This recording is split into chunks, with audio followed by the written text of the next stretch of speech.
ఇది కొంచెం ఉడికెట్టిన తర్వాత దీనిలోని తెల్లపిండి చల్లేస్తాను.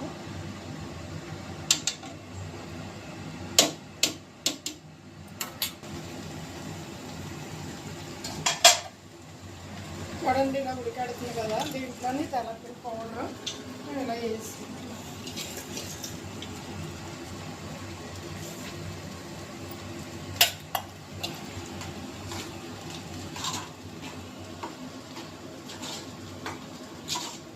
కొంచెం వాటర్ పడుతుంది, ఎందుకంటే తెల్లపిండి ఉడకాలి కదా.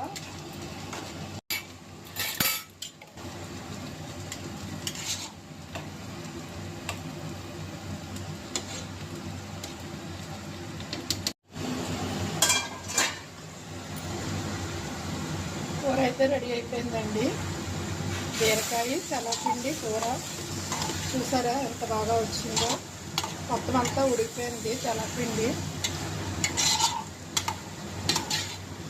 ఇలా కొంచెం చిన్న చిన్న ముక్కల్లా ఉంటే బాగుంటుందని రోజైతే మేము ఇలా చేసుకున్నాం. మెత్త పౌడర్ అయితే అంత టేస్ట్ అనిపించట్లేదు.